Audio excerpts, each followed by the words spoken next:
بسم الله الرحمن الرحيم. أمة الصحراء يا شعب الخلود من سواكم حل أولى الورى أي داع قبلكم في ذا الوجود فحلا كسرى هنا لقيصرا من سواكم في حديث هبت رياح العاصفة هبت رياح العاصفة هبت رياح العاصفة هبت رياح العاصفة على الأيادي الخاطفة هبت رياح العاصفة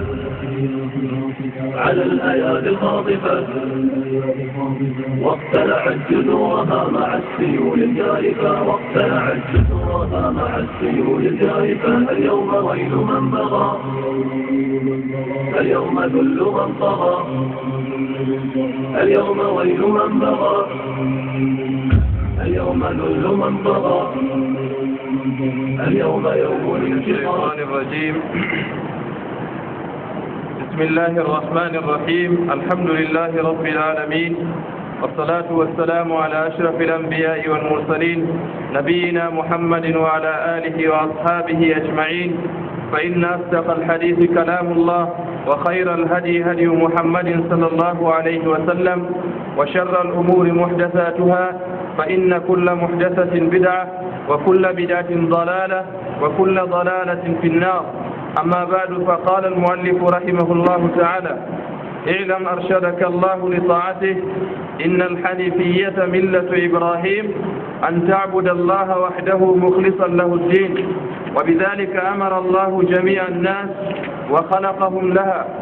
وأعظم ما أمر الله به التوحيد، وهو إفراد الله بالعبادة. وأعظم ما نهى عنه الشرك، وهو دعوة غير الله معه. لرّا بهنّي بوينونغون دي بدرسير هسري تجومرا سبحانه وتعالى موي جمع دفتر ها جونتا أرول وانا إنها دفتر ماكو ويتين أصول الثلاثة ها جونتا وناستي أصلي جتتي يومه دفتر ماكو دومون جتك ورن هاكو ميدين مقدمة ها جونتا هنّي بويتا اعلم أرشدك الله لطاعته وي اعلم أندو ها جونتا جمع دفتر تواري kala dartere nde o fuɗɗirta fof fuɗɗiran ɓe kalimawol ngol ɗo tilimngol bolwanangol haala andal elam andu ngam o solla ɓi adama ɗaɓɓititgo andal o holla bo diina ɗo ka heɓatako ka faamo sey ɓe janngugo ɓi adama heɓata rewa jawmirawo dewal man ngal saaho allah cenno jaɓangal warjo ɓi adama hayru dow dewal majum sey to ɓi adama man o jangi kanjum jawmu deftere ha kala dartere nde o wari pat o fuɗɗiran ɓe kalimawol ngol ɗo o wiya ilam andu. ɓaawo wi ilam andu man ɗo o wi arshadaka allahu li taati. o torani ɓi adama janngowo deftere man tima nde o torani ɗum do'a kaɗo tilimka kanka wiyete kanda. o wiyata arshadaka allahu li taati, allah cenndo hande herɗowanago mo hidde ko o wolwane ko o mari haaje ɓe maɗa o waɗanima do'a kaɗo tilimka kanda ɗum deriraɓe kala ɓi adamajo julɗo pat o ɗaɓɓitan kanda kanjum ha julde ɗo wakkatiji ɗuɗɗi ndeweten allah ha kala darde pat en mbiyan ihdina sirata almustaqim sirata alladina anamta alayhim gayri almaghdubi alayhim wala ddallin. ihdina sirata almustaqim, allah an min ɗon tore kandoɗamin bo her ɗatal ɓoocingal laawol ɓoocingol laawol ngol moƴƴuɗa dow muɗumen kamɓe ɓen wiyete annabo en ɓe huloɓe allah ɓe saydiɓe ha laawol allah an waɗmin min tokko laawol majum. kanjum jawmirawo waɗi her kala darde nde juuleten pat sey ɓi adama o janga jiido ha nder jiido man ɗo kalimawol ngon ɗo tilimgol ɗon do'a kaɗo makka kanka kan wiyete ɓi adama o toro kanda ko wiyete kanda bo kanjum wiyete jawmirawo o holla ɓi adama laawol laamgol laawol bo jarangol yettinamo ha aljanna laawol ngol wala selgo her muɗum. kanjum jangu deftere ha ɗo nde o waɗi ilam o wiyata arshadaka allahu li taati, allah cenɗo hande herɗowanago modiɓɓe dina islama ɓe mbi kanda ɗum ɗo sendo geɓe ɗiɗi. kanda ɗum mari geɓe ɗiɗi, allah cenɗo nde wolwani kanda ha nder alqur'an geɓe man ɗeɗo ɗiɗi pat ɗe garɗe ha nder alqur'an. woodi koye wiyata hidayatu dalali wal irshad woodi koye wiyata hidayatu tawfiq hidaya attawfiq ɗo geɓe ɗiɗi ɗe geɓe kanda geɓe man bo fuu jawmirawo wolwaniɗe ha nder alqur'an hidayatu dalala wal irshad kam kanjum wiyete kanda ka hollugo goɗɗo bolwana goɗɗo mbiyamo julgoɗo ɗum farilla suumay ɗum farilla hijju ɗum farilla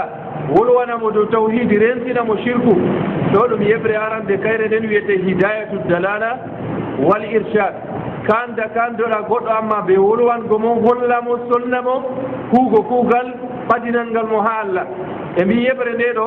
kayre nden jawmirawo accani annabo en ɓe tokkiɓe annabo en ɓe modiɓɓe ɓe fukaraɓe kala goto pat o huwan yeɓre majum to o jangi o wolwanan yimɓe o handoɓe her lawol Allah o wolwanaɓe haala Allah o wolwanaɓe haala tawhidi yeɓre nde ɗo kala annabojo ɓe kala tokkiɗo annabojo janguɗo modibbo pat o wonan ha yeɓre majum Allah cenɗo accanide ɓi adama wawan waɗa yeɓre majum yeɓre ɗiɗaɓre bo bana mbiɗen woodi ko wiyete hidayatu tawfiq kanda ka fondugo ɗo kam Allah on mari yeɓre majum ko woni do annabo en ɓe tokkiɓe annabo en kam wolwana yimɓe wanginana yimɓe gonga amma handago yimɓe yaha tokkinaɓe laawol gonga man kam ɗo man kam Allah mari ɗum geɓe man ɗiɗi pat Allah wolwaniɗe ha nder alqur'an hidayatu dalala wal irshad kanda accanaka annabo en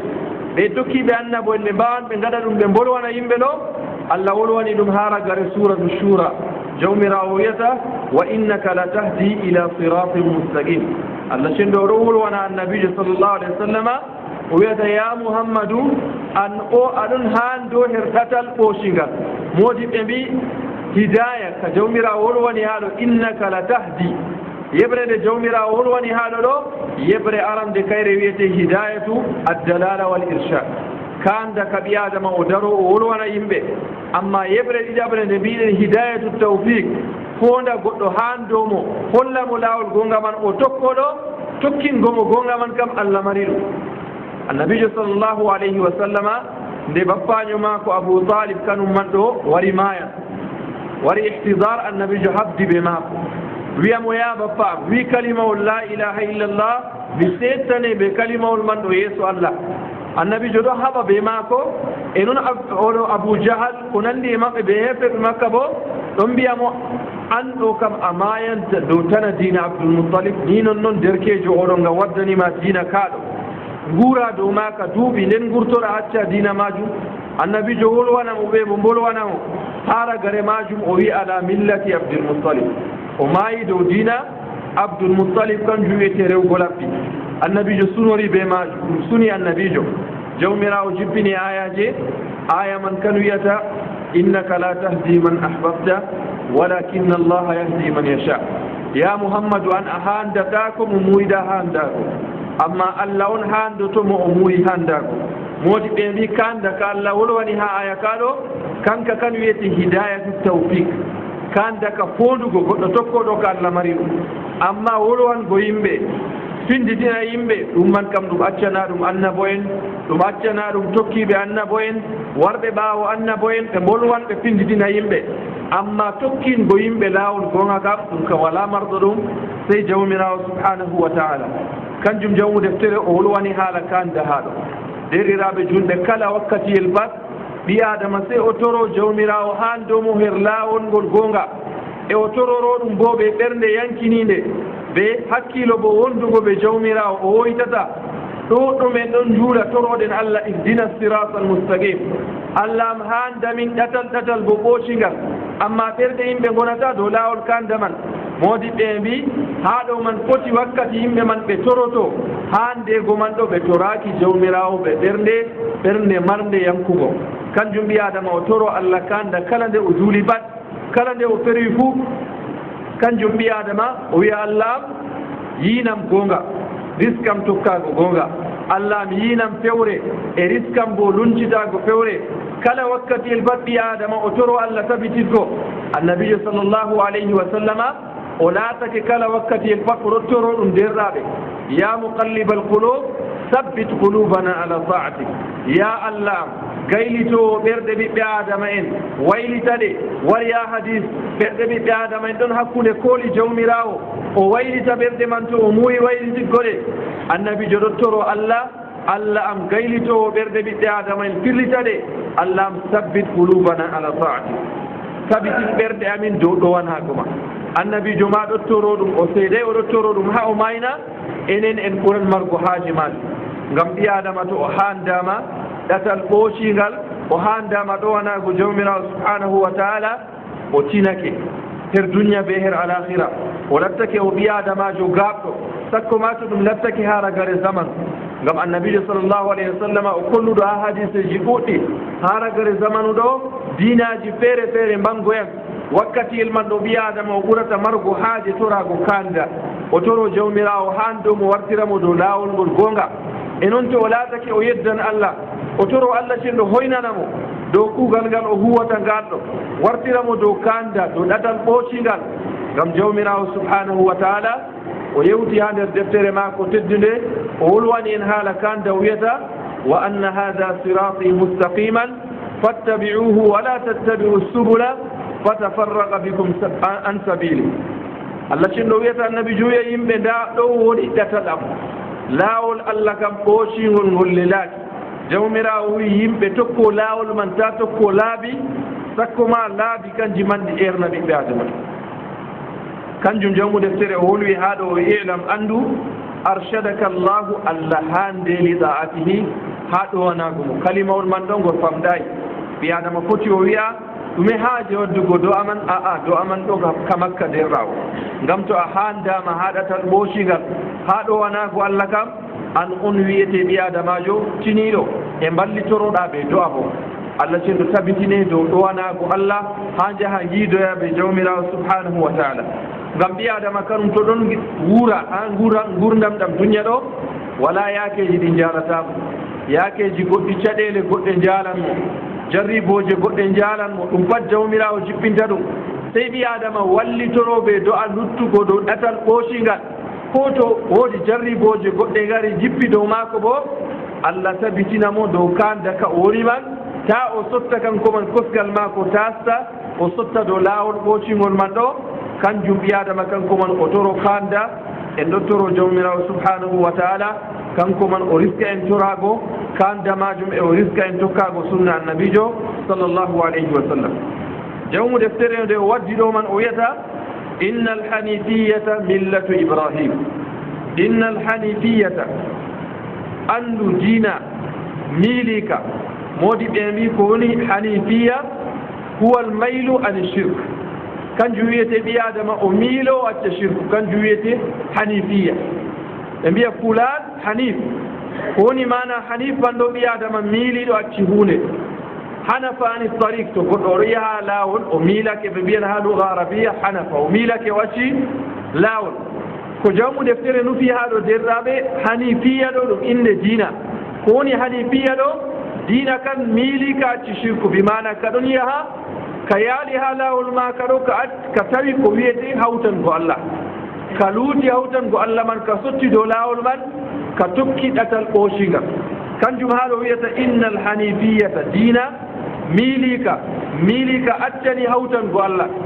jawmirawo wiyata ha nder deftere maako teddunde inna ibrahima kana ummatan qanitan lillahi hanifan jawmirawo wolwanan annabi ibrahim alayhi salam jawmu deftere wiyata ha ɗo andu diina miilika accini hawtango Allah millatu ibrahim ɗum diina annabi ibrahim mana na ɗum diina annabijo tan na ɗum diina gaddaka kesa accugo hawtango Allah ɗo diga zaman annabi ibrahim ɗum ɗon diga zaman annabi nuhu ɗum ɗon annabo en saliɓe ɗo pat dow ɗon ɓe ewni yimɓe maɓɓe jawmirawo nde o wari wolwanan annabi ibrahim o wi inna ibrahima kana ummatan qanitan lillahi hanifa walam yaku min almushrikin jawmirawo wi annabi ibrahima o laatake o ummatore modi ɓe fassiroɓe deftere Allah nde ɓe ngari e bolwanan aya kaɗo ɓe mbi e noyi goɗɗo gooto bo o lattorto ummatore o goɗɗo gooto amma jawmirawo woliri dow kanko man o ummatore ɓe mbi haɗo man ko waɗi jawmirawo woliri dow ummatore ngam jogago maako gonga ewnago maako her laawol gonga ɓaawo to ewnake her laawol gonga man bo woodi yimɓe tokkotomo e kanko man feere maako man jogago maako gonga man ɗo o heewi o latto ummatore ngam o annabojo Allah kanjum jawmirawo wi annabi ibrahim o ummatore e ɓaawo ummatore man ɗo qanitan lillah o ɗisaniɗo umroji Allah ko Allah umrimo ɗo o ɗisaniɗo umroji Allah o ɗowaniɗo Allah o dewowo Allah nde jawmirawo wolwani man ɗo o wi hanifan ka jawmu deftere wolwani goo aya kaɗo ɗo yaada ɓe majum hanifan ɗo annabi ibrahim man o miiliɗo o accani hawtan go Allah ni kam ha jawmu deftere o wi inna alhanifiyata millatu ibrahim diina miili ka accani hawtan go Allah ɗo ɗum diina annabi ibrahim na ɗum rayu mako o watti ɗum ha aya kaɗo o hooci ɗum Allah nde wolwani annabi ibrahim o wi annabi ibrahim o laatake o ummatore o kulowo Allah o ɗowaniɗo Allah nder sifaji mako hanifan o miiliɗo o accani hawtan go Allah jawmirawo fassiri kadi bo ɗume woni hanifan man o wi walam yaku min almushrikin annabi ibrahim o laataki nder mushriki en hawtanoɓe jawmirawo subhanahu wa taala qissaji ɗuɗɗi Allah cenɗo wolwani en qissa annabi ibrahim ha nder alquran nder qissaji annabi ibrahim man ko doggi hakkunde maako ɓe babirawo maako babirawo annabi ibrahima biyeteɗo azara oɗo o laatake kanko man ko wiyete kuugal maako rewgo labbi e rewgo lawru bo kanjum wiyete hawtan go Allah ɓi adama o firlitana dewal wala garanteɗo ngal se Allah o waɗana ngal tan Allah annabi ibrahim nde o yi ni da babirawo maako woni dow muɗum ɗo o yerdaki babirawo man maaya dow majum ya hawroya be Allah dow banni man sakko jawmirawo yangitamo nastinamo yeti o wolwani babirawo man o waɗani ɗum nasihaji bana wari ha suratu maryam annabi ibrahim o wolwani babirawo man ya abati la tu'budu shaytan inna shaytana kana lil insan ya babirawo ta rew shaytan ngam shaytan ngel ɗo ngel laatake kanngel man ɗo ngel konne en yimɓe e ngel laatake ngel henniɗiraɓe yimɓe hawtanoɓe jawmirawo subhanahu wa taala o waɗani babirawo man nasihaji ɗuɗɗi nde o timmina nasihaji man babirawo man wiyatamo ya ibrahim ko gadduɗa ɗum ɗo ɗo ɗum diina gesa diina man ɗo o tokkatakuka sotta les am accam dow ko kuwanmi ɓaawo man o wiyata babirawo man mi waddanima goonga mi wolwanima dow goonga mi yiɗi ha mi wartire dow tawhidi an man asali wartugo min man mi barridinake herma be ko ndewata kanjum jamu deftere o wolwi hamɗo qissa annabi ibrahim gakka hakkunde mum be babirawo qissa annabi ibrahim gakka hakkunde muɗum be namrudu bana jawmirawo wolwani ha suratul baqara annabi ibrahim nde wari wolwani mo haala Allah ewni mo ha tawhidi oɗon aaƴano kanko wiyete Allah yimɓe ɗon ndewa mo ɗo annabi ibrahim wiyatamo rabbi alladi yuhyi wa yumin jawmam kam kanmo on wiyete yeɗitinta kano wiyete maynata o wiyata ana uhyi wa umid min bo mi yeɗitinan mi maynan ɓe mbi har ɗon man ɗo o wurtini yimɓe ɗiɗo woodi yimɓe o maɓɓuno o mbari gooto o acci gooto imana o mbari oɗo o yeɗitini oɗo annabi ibrahim wiyatamo fa inna allaha ya'ti bishamsi min almashriq fa'ti biha min almaghrib allah mo ndewanmi oɗo oɗo waddanage gal fuunage han bo wadduge ma fuɗnage gal hirnage jawmirawo fa buhita alladi kafar geddo allah kefero o hemmi o waway ko waɗa ha to kam o heɓino dabare amma allah ɗo waddanage gal fuunage han bo funnuge ma gal hirnage o wawata o waɗa ɗum ɗo bo ko doggi hakkunde annabi ibrahim be namrudu annabi ibrahim ewnimo her rewgo jawmirawo subhanahu wa taala o acca rewgo allah o acca rewgo ko luuti allah bi mana rububinkaku ngo o aƴata kanko wiyete allah yimɓe ndewa mo gardanamo ɗo acca ɗum deweteɗo kam kano wiyete jawmirawo subhanahu wa taala nder majum ayaje ɗe jawmirawo wolwani ha nder suratul anam annabi ibrahim ɓe o wolwani yimɓe maako o wolwani ɓe dow haala tawhidi man ɓe jaɓay o huutiniri ko wiyete adilla aqliya dalilaji ɗi hakkilo ede ko dasata yimɓe man ɓe garta ha rewgo jawmirawo subhanahu wa taala jawmirawo wiyata nde jemma jengi annabi ibrahim kanum man tijjigal asama laari koode o wiyata haha rabbi ɗo wiyete jawmirawo min bo na onon ka on woodi ko ndewoton min bo nda jawmirawo wiyata falamma afala nde koode man ɗo ɗe janoyi e cotti ha ɗe goni ha o larannoɗe o ila o hibbul afilin mi yiɗa hunde ni nde wona ha nokkure nde sotta nde yanoya kam nde heƴay nde ɗattode jawmirawo falamma ra'a alqamara basiran qala hada rabbi nde o laari lewru wankoy jemma waɗi kadi boyta ha hande kam da jawmirawo keya kam da oya kanum sotti mi rewata ɗum amma da oni jawmirawo nde lewru man ndu sottoyi ha asama o wiyata yimɓe am min kam mi rewata hunde nde handata koyam kam nde wawata nde handoyam herɗatal ɓoocingal mi rewata hunde majum jawmirawo wiyata falamma ra'a alchamsa badiratan qala hada rabbi hada akbar nde fajiri weetoyi o laari naange wiyata hande kam da mi yii jawmirawo am ɓurdanɗo mawnugo go horre kam na ngakkan lewru go ngakkan naange e ko ndewoton ɗo pat naange ɓuran ɗum ngam naange hokkata en ko giyeten ɗo pat nde naange man mutoyi o wiyata yimɓe am mi barriɗinake her ko ndewoton e kala kuuje ɗeɗo pat mi barriɗinake her maaje ngam ɗe mbawata kanje man ɗe nafa ko'e maaje ɗe mbawata ɗe torra ko'e maaje sakko ma haɗe nafa ɓiɓɓe adama en sakko haɗe torra ɓiɓɓe adama en min kam e anndon bo kala ko ndewoton gaayi Allah ɗo pat mi hulata ɗum kuuje ɗe ndewoton way labbi naange ko nanndi e majum ɗo ngaɗe ko jiɗɗon ɓe majum pat mi hulata ɗum wala ko ɗum wawata watgoyam ɗum nafata ɗum torrata derɗaɓe aya kaɗo man ɗo ka luttan diga zaman annabi ibrahim e ka ha zaman annabijo ha zaman men jotta mo pat ɓi adama kanum man ta hula tana Allah ɗum ɓi adama ɗum leggal ɗum hayre no ɗum laati pat ɗo ta ɓi adama hula tana Allah kam ngam ɗum wawata ɗum torra goɗɗo ɗum wawata bo ɗum nafa goɗɗo ngam noon annabi ibrahim wiyata wi yimɓe mum nde o wolwani ɓe haala Allah ɓe cali jabgo o holli ɓe dalilaji ɗiɗo pat ɓe cali jabgo o wiyata ɓe mi wawata min kam mi hula ko ndewoton ko kawtanton Allah ngam nokkuliranmi hunde man kayre man nde wawata nde torra ɓi adama nde wawata kayre man nde nafa ɓi adama jawmirawo wiyata kadi mo ha wolwango kalimawol hanifan miilago acca shirku man ɗo jawmirawo wiyata summa awhayna ilayka an ittabi millata ibrahima hanifan min gahi hermana ya muhammadu tokkoɗa diina annabi ibrahim diina bo miilika accani hawtango Allah diina man ɗo kanka kan wiyete ɓi adama o rewa Allah kala dewal ngal o waɗata bo o waɗanagal jawmirawo subhanahu wa taala ta o hawtana Allah ko ɗume diina annabi ibrahim kaɗo derraɓe wajibi dow kala ɓi adama pat o andaka ngam ɗum kanka wiyete diina annabijo muhammad sallllahu alayhi wa sallam asli ma ka ɗo gootu ɗum diina mahi ka dow tawhidi ngam ɓi adama he ata o anda o nanani noon malla kanko man o fini o tawi o julɗo noon oɗon lenciti ha diina islama noon kanjum man ɗum he ata sey ɓi adama o anda ɗum kay wiyete diina islam man ɗum diina kan ɓooshika dow laawol Allah ɗum diina kan ka hawtango Allah wala har muɗum to ɓi adama yiɗitorto Allah o yiɗitorto o waɗan do'a Allah o waɗanta do'a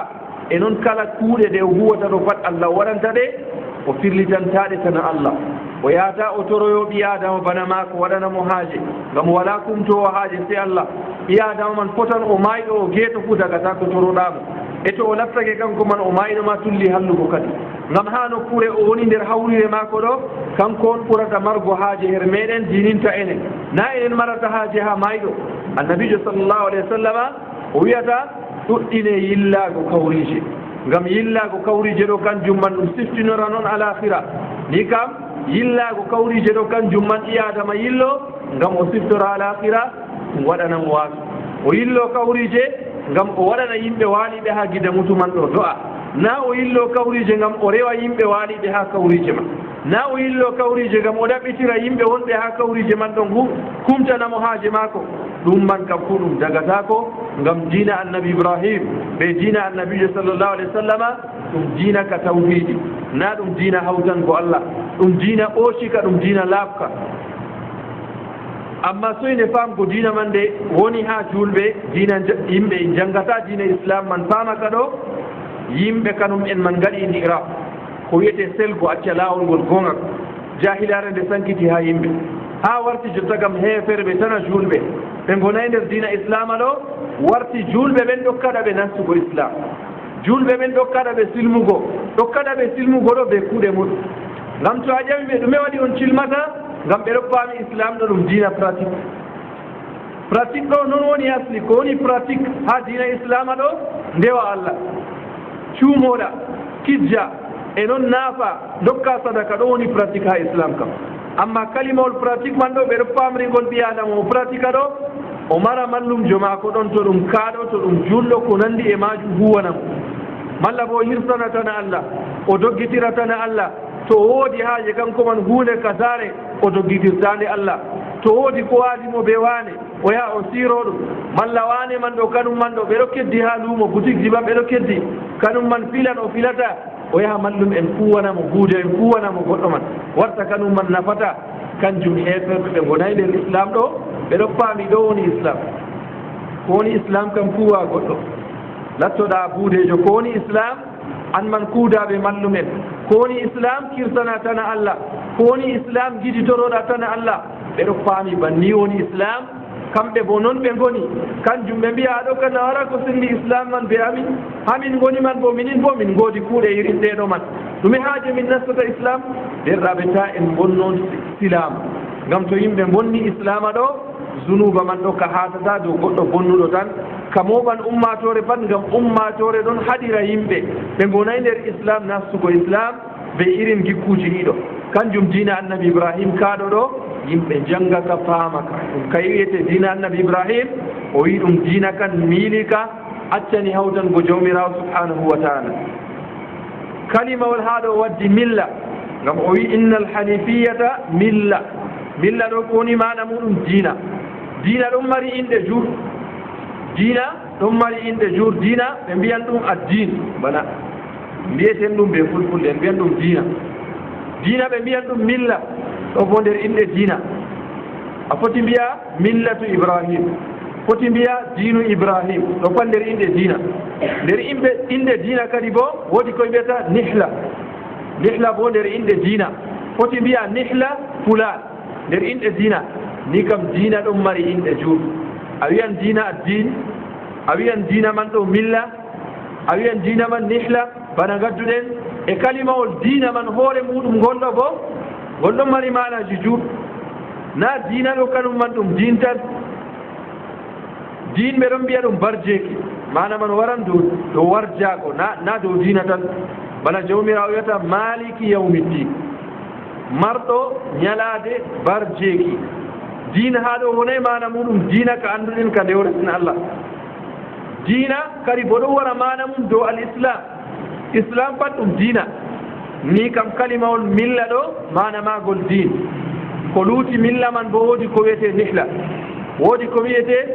addin man woodi ko wiyete al islam ɗo pat nder inɗe diina kanjum haa ɗo jomu deftere o waddi o huutiniri kalimawol gonɗo ta goɗɗo wiya sey din man tan kano wiyete kalima huutinirte haa diina o wi diina miili ka accani hawtan go allah ɗo ɗum diina annabi ibrahim man kaɗo kanka kan wiyete an tabuda allaha wahdahu mukhlisan lahu din an tabuda allaha no ndewa allah bo wahdahu feere maako allah ndewa ɗum feere muɗum mukhlisan lahu din alhaali maɗa laɓɓinano allah man diina ni kam rewgo allah tan bo heyata to haa dewal man ngal latto ngal caahingal sey ngal mara ihlas kanjum wiyete ɓi adama o laɓɓina anniya haa dewal maako o waɗata riya haa dewal man o waɗata sum'a bi mana o rewata allah ɗo ngam haɓe manamo o rewata allah ngam haɓe nanamo o rewata jawmirawo subhanahu wa taala ngam o lollira ɓe dewal man ɗiɗo pattaɗi goɗa ha anniya maako kanjum woni ihlas ɓi adama o mara anniya bo laaɓka ha dewal jawmirawo wiyata ha nder deftere maako wama umiru illa liyabudu llaha mukhlisina lahu din wala ko ɓiɓɓe adama en ɓe umra ha rewgo allah ɗo sey ɓe ndewa allah bo alhaali maɓɓe ɓe laɓɓinanoɓe jawmirawo diina dewal man ngal sahata ko sey ɓi adama o mara ihlas ha dewal maako ko woni ihlas bo kanjum wiyete ɓi adama o ayna jawmirawo daranɗomo taw ayna ɓiɓɓe adama en ha dewal maako mi mana dewal ngal o huwata nganɗo yimɓe ɗon giyamo giyatamo hufotanonmo ha dewal maako to o laatake noon o wayi kam ihlas ɗon ha dewal maako kala komo pat o ho'a qaida nga modiɓe islam dokki kaɗo qaida man to noon woni ha dewal maako oɗon mari ihlas misalu derraɓe julde nde ɓi adama juulata nde ɗo o ƴamto hoore maako to oɗon nder suudu maako feere maako nder ñiɓre ɗo kam ba o juldata yeeso yimɓe ɓe o juldata nder suudu ɗo kam fuu fotankal kalla to o ƴamtake hoore maako jawabu man ha maako toon o jaaboto o tawi ɗum fotan ɗo ka woodi ihlas ha dewal maako ha suudu maako no o juldata ha suudu maako ɓe no o juldata yeeso yimɓe bat fotan ɗo ka woodi ihlas ha julde amma to o laatake o wiccitake feere maako o hawan juule man noon amma to wari yeeso yimɓe o ɓoocan julde man o ka o waɗa ihlas ha dewal maako misalu gonga fayi sadaka ka ɓi adama hokkata sadaka man ɗo gam yimɓe ɗon ɓe yimɓe ngala ɗon fuu ɗum fotanan mo non o hokkirta sadaka man na walli to yimɓe ɗon kam sadaka man no o hokkirta yeeso yimɓe ɗo feere ɓe to o wirnake a to yimɓe ɗon kam to goɗɗo wari ƴaymo min kam hannde ɗo mi walgude goɗɗo talakajo kanum man ɗo wawata sefna ñaama to yimɓe ɗon ma o itta ceede ɗuɗɗe o hokka ɗum balma o hokkata goɗɗo hunde man ɗo soy to wari tawdimo ɓe yimɓe amma to kanum man ɓe ɗiɗo ɗon wari ƴamimo o itta ceede pamare o hokka ɗum bussuɗe malla bo kanum man o hokkata ɗum tam o wiya ɗum war janngo fajiri ɗo na mana man ngam ha o taskitinana on ceede la ngam on man wara taw oɗo jooɗi ɓe faada maako wara ƴamomo itta o hokka o ka wala baraji ha dewal maako oɗo wala ihlas ko woni ihlas kam yeeso yimɓe o hokkan sadaka man e to o wirnake bo noon o hokkirta sadaka man dewal ɗo derɗaɓe kala nde ɓi adama o wirni dewal maako man dengal ɓurata jaɓeego ha Allah amma to o laatake dewal man ɗo o huwangal o yewta yimɓe o huwangal o waja o kam o wala baraji ko meten ha jawmirawo subhanahu wa taala kanjum jamu deftere o wi ko wiyete diina annabi ibrahim miili ka accani hawtango Allah ɗo kanjum wiyete ɓi adama o rewa Allah feere muɗum tan ɓiɓɓe adama en ɗon gi'amo gi'atamo fotanan to o rewi Allah feere muɗum man o laɓɓinana jawmirawo dewal jawmirawo wiyata fa aqim wajhaka liddini hanifa fitrata allahi allati fatara annasa alayha jawmirawo wiyata ɓoocu yeeso ma ngam Allah ɓooca yeeso ma ngam Allah diina Allah ɗo gaɗaka ngam Allah e gaɗa an man ɗo hanifan a miiliɗo accanɗa hawtango Allah ngam tawhidi ɗum fitra ka jawmirawo tagiri ɓiɓɓe adama en dow tawhid kanjum to a wari a wolwani yimɓe haala tawhid ɓerɗe ɓiɓɓe adama en pinta ngam kanjum woni gonga akki shirku kam ɗum shay'un tari ɗum hunde warde ukki hawtango Allah sela acca lawol Allah ɗo ɗum hunde ukkinde noon amma ko wiyete asli ha ɓerɗe ɓiɓɓe adama en ɗum tawhid kanjum jawmirawo tagiri ɓiɓɓe adama en kanjum Allah wi ha aya kaɗo fitrata allahi allati fatara annasa alayha tawhidi ɗo ɗum fitra ɗum hunde nde Allah tagiri ɓiɓɓe adama en dow muɗum rewgo Allah woɗitina Allah ɗo dow majum Allah tagiri ɓiɓɓe adama en amma ɓiɓɓe adama en kanum man ne gari ha duniya ɗo jooɗi ha duniya man kuuje jur mbattiɗini dow ɓiɓɓe adama en ɓe kawtani Allah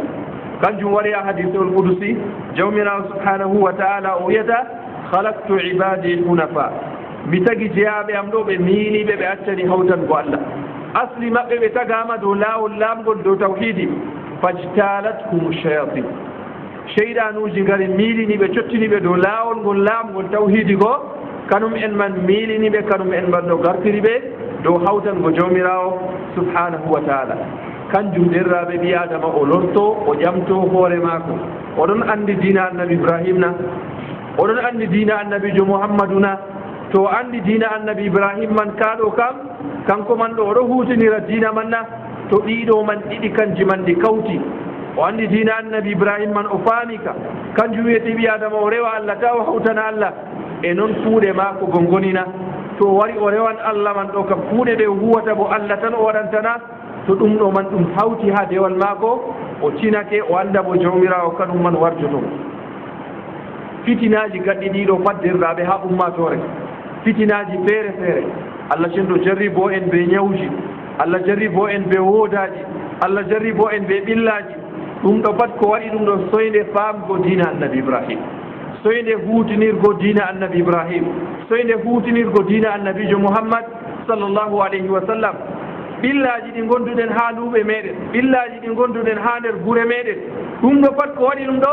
ngam soyde famgo diina annabi ibrahim man huutinira ka ɗo kanjum ɗum waddata ɓillaji ma yimɓe cinka kanum en man pilata ha nder luuɓe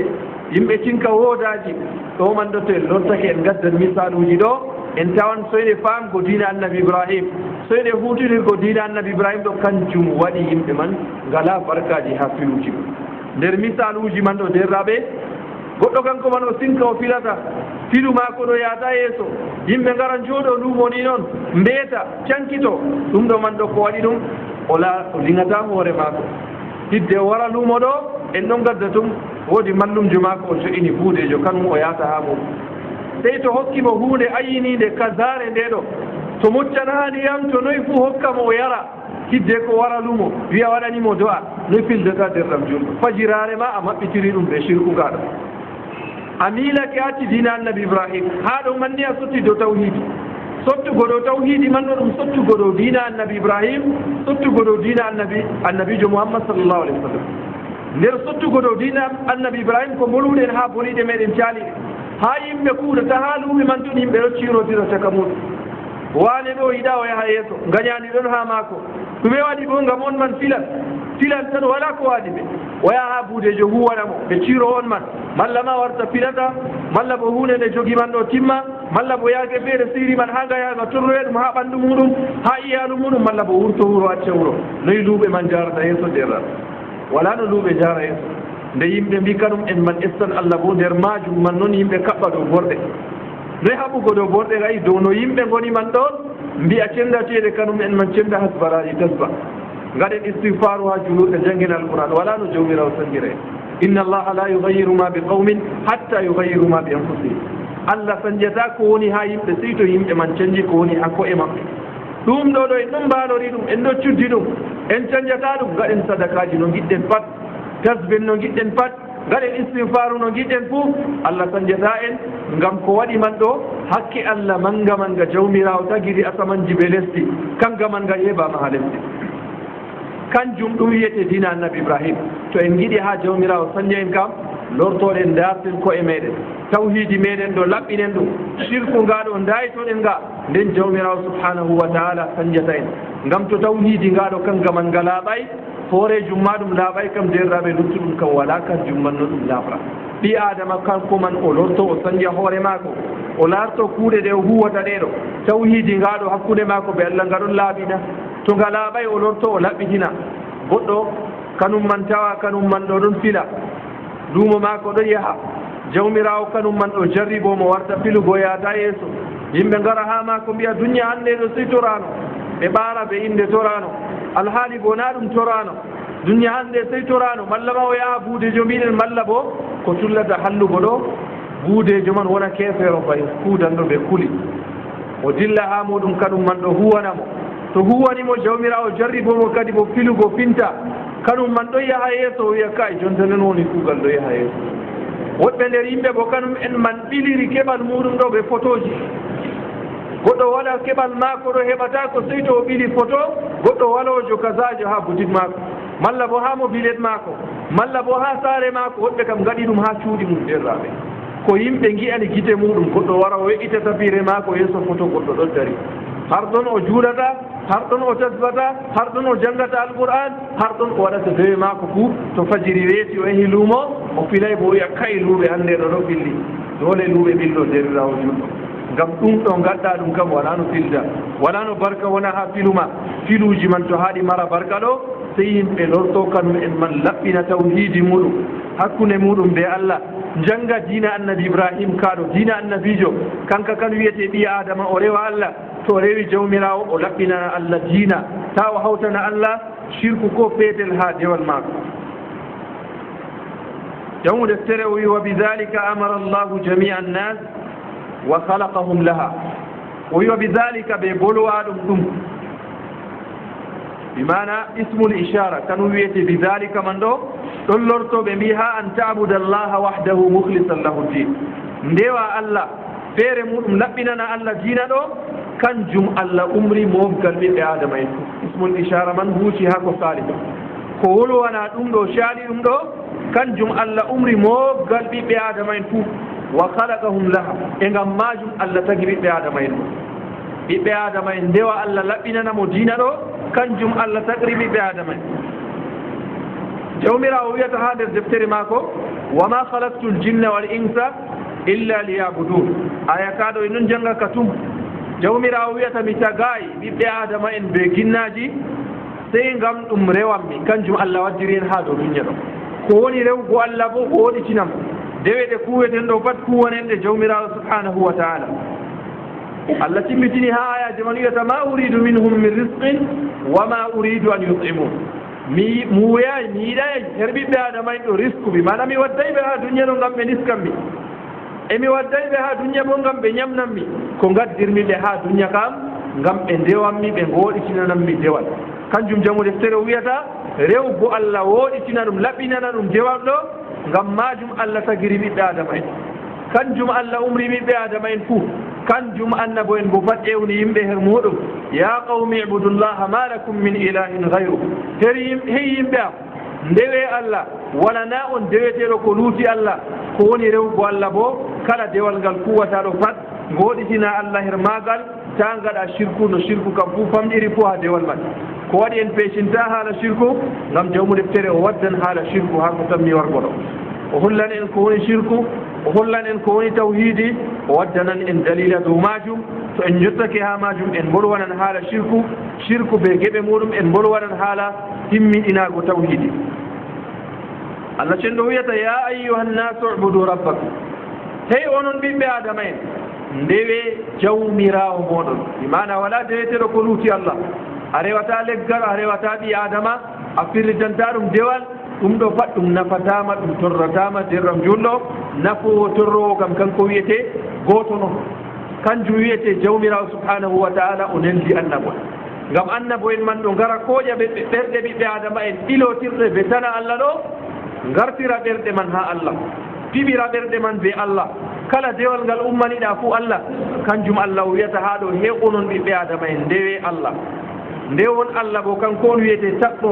kanko wiyete taɓɗo ɓiɓɓe adama en fuu kanko wiyete taɓɗo baabiraɓe moɗon artuɓe mamiraɓe moɗon ko giyoton dow duniya ɗo pat Allah tagi ɗo ko waɗi Allah tagi ɗum bo ngam anditon mango Allah teddungal Allah kanjum man ɗum finditina ɓerɗe moɗon ɗum finditina fitra on wiyete tawhidi garta noon Allah ndewon Allah kanjum Allah umri on kanjum Allah waddiri on ha dow duniya ɗo ha jawmirawo on woni wama halaktul jinna ɓe mbi ko woni jinnu ɗum kanjum wiyete ginnawol ko waɗi jawmirawo indi ginnawol aljinnu ko waɗi jawmirawo indi ginnawol aljinnu ɗo ngam en ngiyata ginnawol kala hunde nde a yiyata ɗum bo pat ɓe mbiyan ɗum jan hunde wirnide ko waɗi Allah wiri ginnawol jin ngam en ngiyata ginnawol ko waɗi Allah cinɗo wi aljanna aljanna fu ɗum kalimawol man derraɓe jinnu be aljanna ko waɗi Allah wiri aljanna ɗo aljanna ngam en ngiyata aljanna ɗum hunde wirnide en ngiyatade jotta ko waɗi Allah wiri aljanna aljanna ngam leɗɗe ɗon mbirni aljanna kala hunde wirnide bo pat ha lunga arabiya kalimawol janna man ɗo ngol huutigirde Allah nde o wari o wolwan ha qissa annabi ibrahima ayaji caliɗe bolwanɗe ɗo Allah wi falamma janna alayhi llaylu nde jemma ñiɓɓi jemma wirnide Allah wari wolwana ñiɓre bo wirnan babal Allah wi janna alayhi llaylu nder kuuje ɗe bolwanteɗe kalimawol jinnu man ɗo nder maaje kali bo woodi ko wiyete almijan haalunga arabiya ko woni mijan ɗo hunde nde ɓi adama jogoto rentorto konnejo ɓe maare ha haɓre to konnejo ɓamti ka fayi o faddoro ɓe maajum mijan nde ɗum renan mo ha konnejo ɓe inni ɗum mijan ɗi kam kalimawol janna ɗo asli magol hunde wirnide haalunga arabiya hunde nde a yiyata ɓe mbiyan ɗum janna nder majum kadi bo woodi ko wiyete janin haalunga arabiya janin ɗum ɓinguel gonal ngel ha nder reedu daaɗa ɓe mbiyan ngel janin ko waɗi e mbiri ngel janin ɓe mbi listitarihi fi batni ummi donc kangel man ngel ɗon wirni ha reedu dada magel ɗi kam asli kalimawol janna ɗo mana magol wirnago hunde wirnide e mbiyan janna kanjum Allah wi lamma janna alayhi leylu nde jemma wirni Allah hutiniri kalimawol man almi jannu hunde nde ɓi adama rentorto haɓre nde nde renanmo nde wirnamo konnejo e mbiri nde mi jan aljaninu ɓinguel gonal ngel ha nder reedu dada nde en giyatangel nde ngel wirnake ɓe indigel janin ginnawol nde en giyata ɗum jawmirawo wingol aljinnu kanjum jawmirawo wi wama halaktu ljinna wal insa illa liyabudun mi tagayi jinnaji ɗe ɓiɓɓe adama en sey gam ɗum rewanmi jinnaji ɗum bo ɗum alamu wa gonga ɗum ɗum hunde wirnide nde en giyata cheydan ɗum konnejo meɗen jawmirawo rentini en wiyata inna cheytana lakum aduwon fattahiduhu aduwa cheydan ɗo ɗum konnejo moɗon e jogitomo ɗum konnejo jinnaji ɗum alam gonga wajibi ɓi adama o nuɗɗina woodi tagale goɗɗe mbiyete ginnaji ha modiɓɓe tawhidi ɓe mbi to ɓi adama o yankiri ko wiyete ginnawol o nuɗɗinay ginnawol o hufrake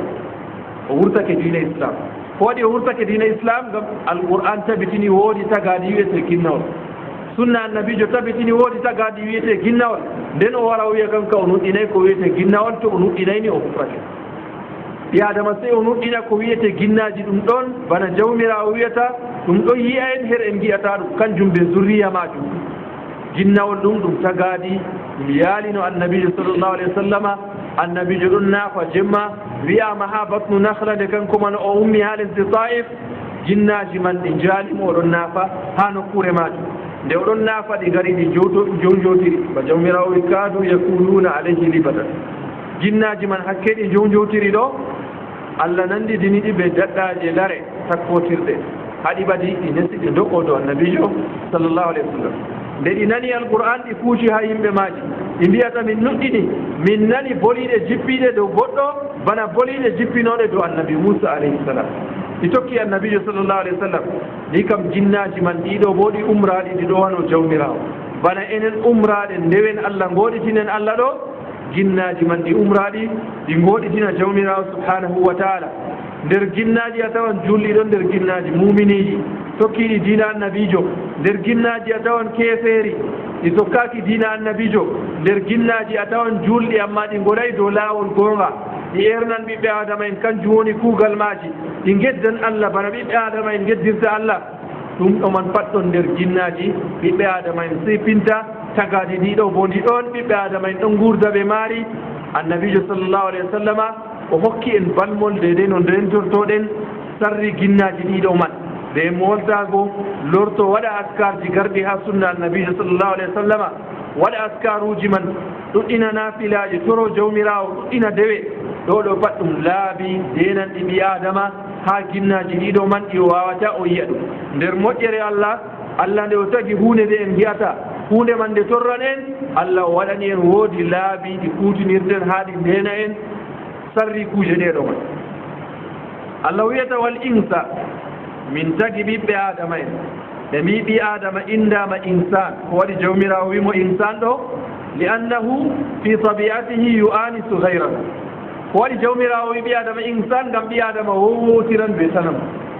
na bana kuje luttuɗe tagale goɗɗe foti kanje man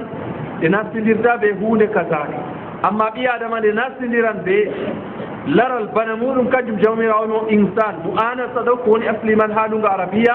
wowowtirgo ɓe goɗɗo a jotto gewtida ɓe maako carwotira ɓe maako kanjum jawmirawo wiyata ɓi adama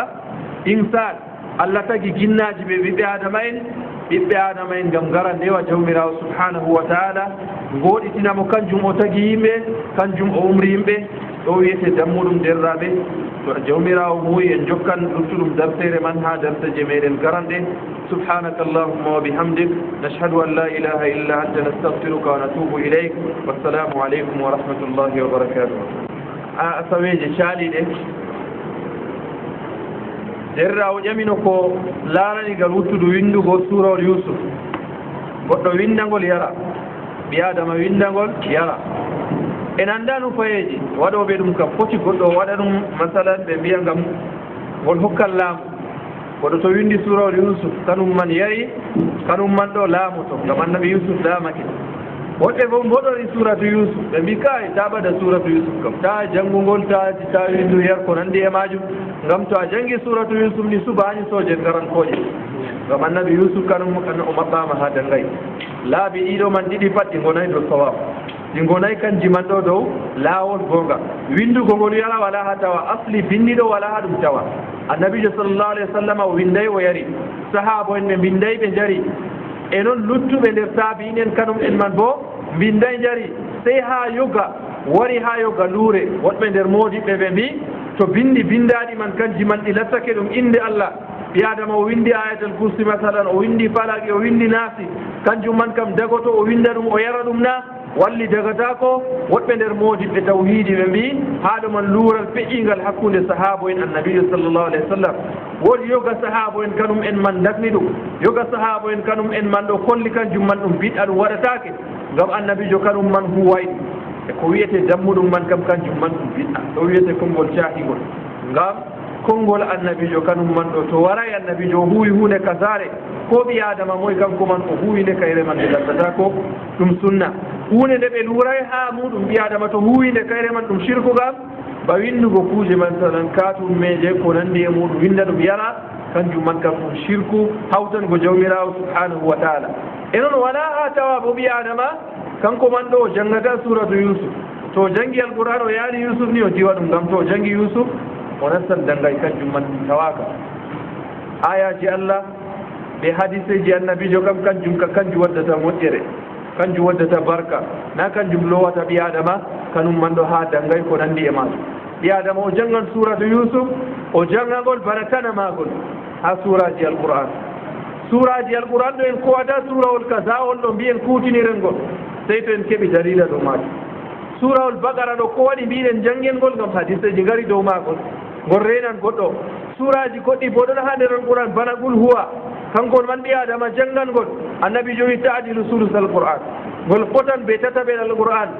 surawol kam en ko atan jogi tewɗen ɗum sey to woodi dalil laaɓɗo wari dow majum amma suraji luttuɗi ba yusuf man surawol ida waqati suratu yasin to allah cenɗo muuyi en tan mi wolugo ɗo haala masala yasin ngam yimɓe ɗuɗɗini yami dow majum